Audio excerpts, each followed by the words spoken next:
Let's continue building our program and make the getDateTime function. So let's go ahead and do our getDateTime function. We're going to want to use the def keyword, function name,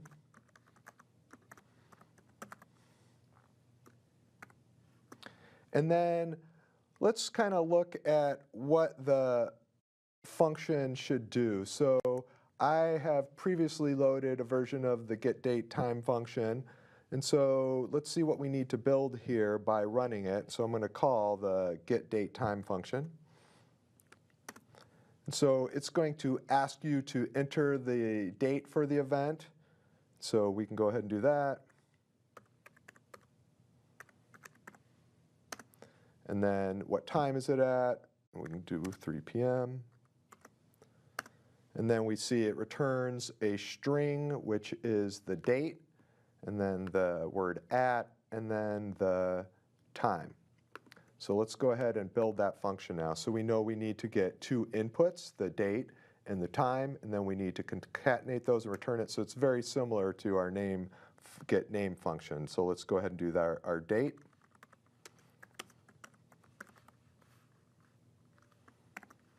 We'll ask what day they want their event. And then we can put in our time.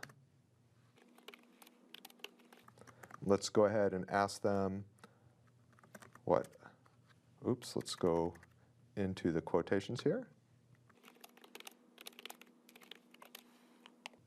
And then we'll concatenate those two. So let's just go ahead this time and not create a variable with the concatenation. Let's just return that. So we use the keyword return, and then that's going to return to this function call whatever we put in here. So we want to put in the date,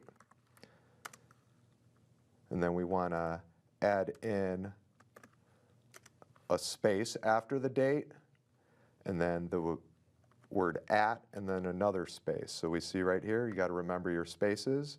With this formatting, we're going to add that string right there in, and then we'll add the time in, and then we'll run that.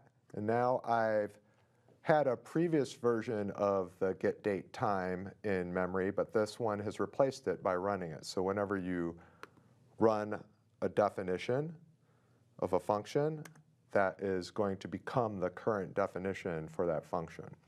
So let's go ahead and test that one. And they say, what day is the event? And I can go ahead and put that in again. And then they can ask what time the event is.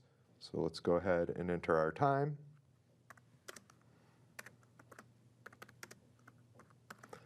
And enter that, and then we see our return value is the formatted string.